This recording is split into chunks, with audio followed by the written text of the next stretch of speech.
RJ here, hanging out at the Young Hollywood studio with the beautiful Teresa Palmer. Now, you are starring in a Jerry Bruckheimer film. Do you just pinch yourself and be like, wow, how did this happen? Yeah, totally. Yeah, even doing like the press junket, you know, the other day we had the press conference and we were all lined up in the panel and it was me, and then to my left was Jerry Bruckheimer, to my right was Nicolas Cage. I was like, how am I here with these guys doing this? It's pretty incredible. I'm really lucky. So where were you when you heard you got the film? Where were you when you got that call? I remember exactly. I was at the Griddle Cafe in Los Angeles. Which is a very popular place out here. Yes, the Griddle. Sunset Boulevard.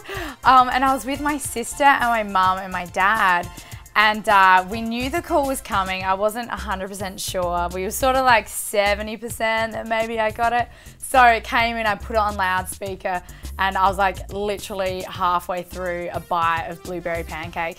And they're like, you got the role. And yeah, everyone started screaming. My mum jumped up in front of everyone. She was like, woo, Everyone just thought you were crazy, probably like, what is going on over there? Totally crazy. They're like, who are these Australians, these weirdos? You're the kid, oh, what was that place called? The weird... It's Arcana Cabana. Arcana Cabana.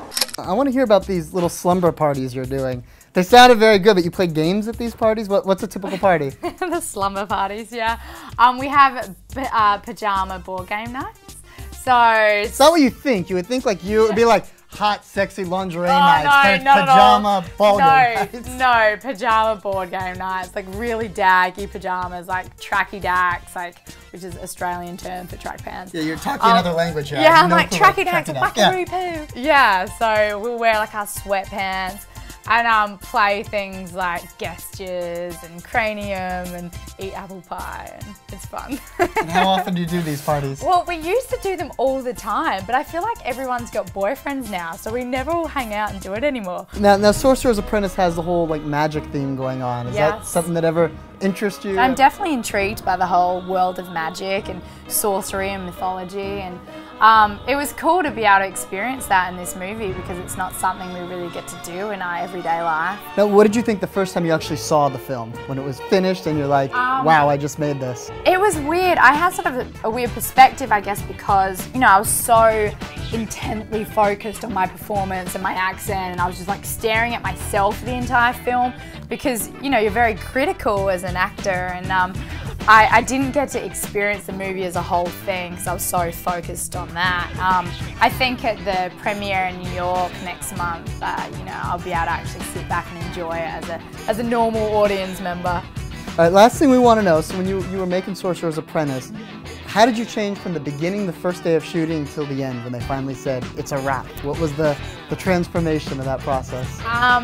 Well, I think the first day you obviously are so nervous. You're convinced you're going to get fired, and you know, that feeling sort of stayed with me throughout like the first month of shooting the movie, and then by the end I was so relaxed, so casual. I was never like really focused on my lines. I was ad-libbing and trying new things, and yeah, I was just sort of comfortable within this little family that we made. And, it's cool that it became an actual family. It really does, it does, and then it's sort of sad when it's all over, but we're hoping that there's going to be a Sorcerer's Apprentice too. Which is the word. We'll see very soon. You guys crossed. are already reconnecting now, doing all this stuff. Well, there you go, Teresa Palmer, Sorcerer's Apprentice, and that is a wrap.